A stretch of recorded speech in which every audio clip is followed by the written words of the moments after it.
Okay, we're going to try something a little bit different today, a little bit more informal. I generally have my camera on the Bible, but figured I'd just sit here and read and let's go over some things together and try a different format, see how it works. So, this is Matthew chapter 9, and we're going to be starting at verse 27. And this is when Jesus heals the blind and the mute.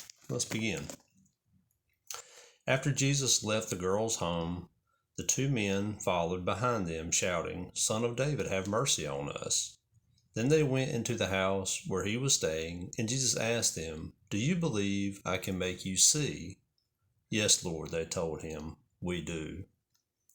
Then he touched their eyes and said, "Because of your faith, it will happen." And suddenly they could see. Jesus sternly warned them, "Don't tell anyone about this." But instead, they spread his fame all over the region.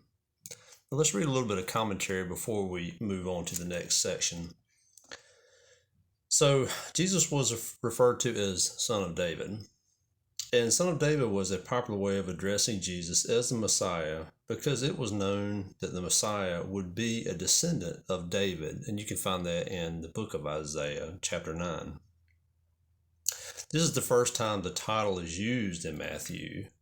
Jesus' ability to give sight to the blind was prophesied in Isaiah chapter 29 as well. So you can go see that. It's actually Isaiah 29 and also in chapter 35 and at chapter 42 as well. Okay, Jesus didn't respond immediately to the blind men's pleas. Why was that, you reckon? He waited to see if they had faith. Not everyone who says he wants help really believes God can help him. Jesus may have waited and questioned these men to emphasize and increase their faith. Okay, these blind men were persistent. They went right into the house where Jesus was staying. They knew Jesus could heal them, and they would let nothing stop them from finding him. What's real faith is action. If you believe Jesus is the answer to your every need, don't let anything or anyone stop you from finding him. Okay, Jesus told the people to keep quiet about his healings. Now, why did he do that? Well, basically, because he didn't want to be known right away as a miracle worker. He wanted to be known, he wanted to have compassion on people, or rather, he healed because he had compassion on people. He wanted to be known to be a spiritual healer. He didn't really want the idea of him healing people's physical ailments overshadow the real reason why he was here on earth. Okay, let's continue in verse 32. All right, when they left, some people brought to him a man who couldn't speak because he was possessed by a demon. So Jesus cast out the demon, and instantly the man could talk. The crowds marveled. "Nothing like this has ever happened in Israel," they exclaimed.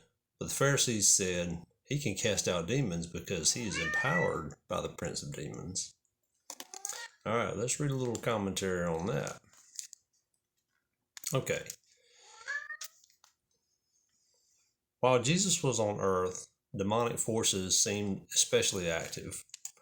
Although we cannot always be sure or how demon possession occurs, it causes both physical and mental problems.